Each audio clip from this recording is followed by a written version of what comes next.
Thanks for coming tonight, you guys. We're going to talk about drinking and driving, and I am going to try and persuade you that it is a bad thing to do. You should not do it. To start off with, I'm going to share a poem with you that I got from the Mothers Against Drunk Driving website.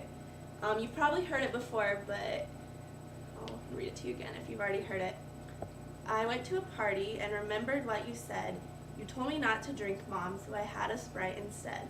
I felt proud of myself, the way you said I would, that I didn't drink and drive, though some friends said I should. I made a healthy choice, and your advice to me was right. The party finally ended, and kids drove out of sight.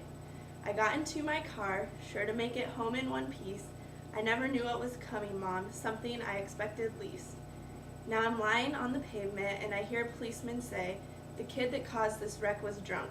Mom, his voice seems so far away. My own blood's all around me, and I try hard not to cry. I can hear the paramedics say, this girl is going to die. I'm sure the guy had no idea while he was flying high. Because he chose to drink and drive, now I have to die. So why do people do it, Mom, knowing that it ruins lives?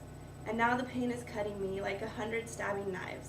Tell sister not to be afraid, Mom. Tell Daddy to be brave. And when I go to heaven, put Daddy's girl on my grave. Someone should have taught him that it's wrong to drink and drive.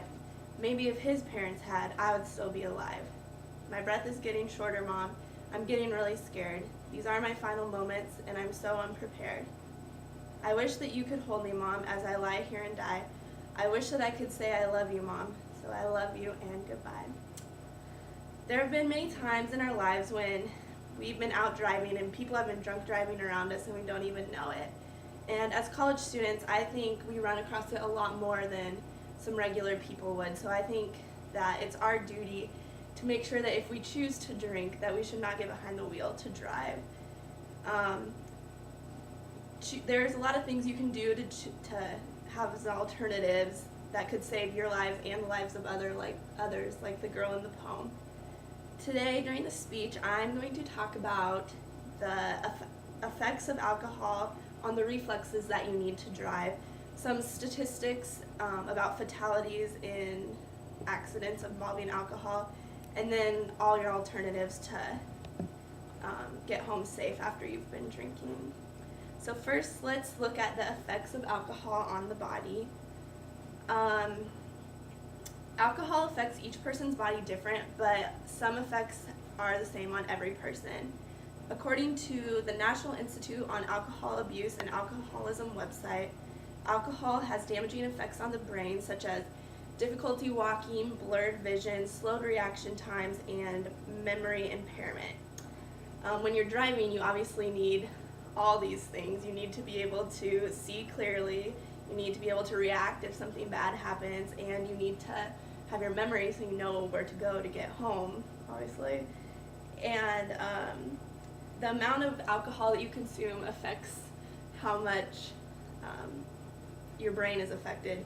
But I think that if you drink at all, it's safer for everyone if you just get someone else to take you home. According to Nebraska State Patrol website, the legal blood alcohol level in Nebraska is 0.08, and it only takes 2 or 3 beers for a person to reach this blood alcohol level. And when you reach this level, that's when it starts affecting your ability to drive safe and get home safe and keep everyone else on the road safe as well.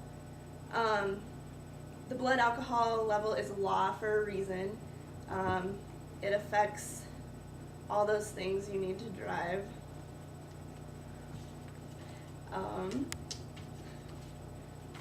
So if you choose to drink, think about it before you drive home. Maybe if you think about it before you even go out to drink, you can make other plans ahead of time. And another thing to think about is if you got pulled over, you'd probably be charged for driving under the influence, even if you don't think you're drunk. 0.08 is going to get you in big trouble.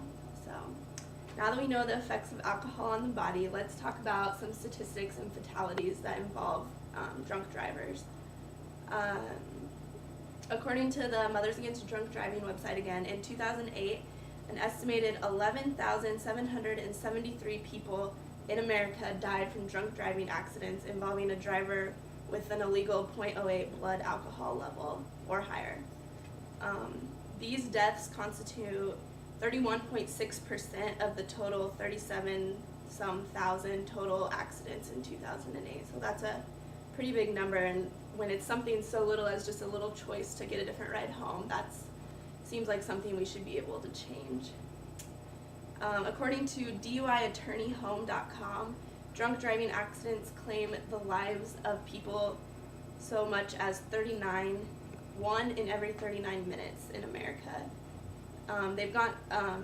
Accidents have gone down since 2006, but 11,000 people is an alarmingly high number still. This number is so alarming because people can, like I said, they can just choose to not drive themselves home. Someone else can do it for you who hasn't been drinking at all. So now that we know what alcohol does to your body and some startling statistics, let's talk about people's options that they have besides driving home drunk. If you choose to drink, you can choose not to drive. It's a choice. It's a choice. You can call a taxi or a friend. If you think that a taxi is too expensive, I think that you should think about how much your life is worth. It might be a little bit more than what a taxi costs, so I think it might be worth it to call a taxi for one night to get you home safe and to save all those people who you meet along the way.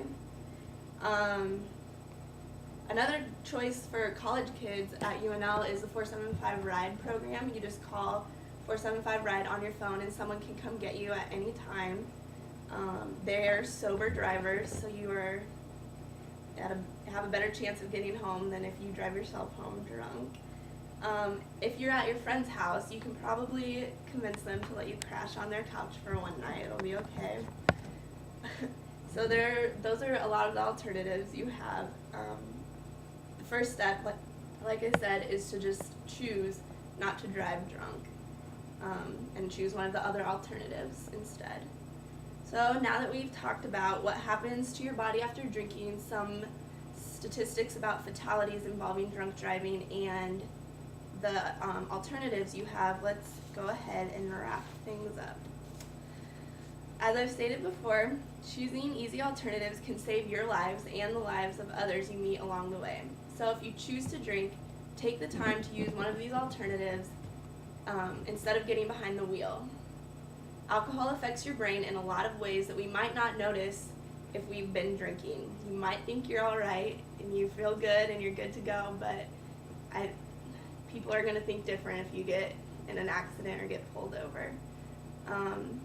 Choosing to get a different ride home before you go is one way you can eliminate the idea of driving yourself home. So think before you drink and drive.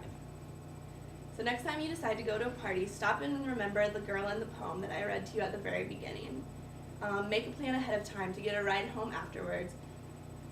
And think about if you could live with yourself, if you caused that damage to a family, you took the life of one of their daughters or sons.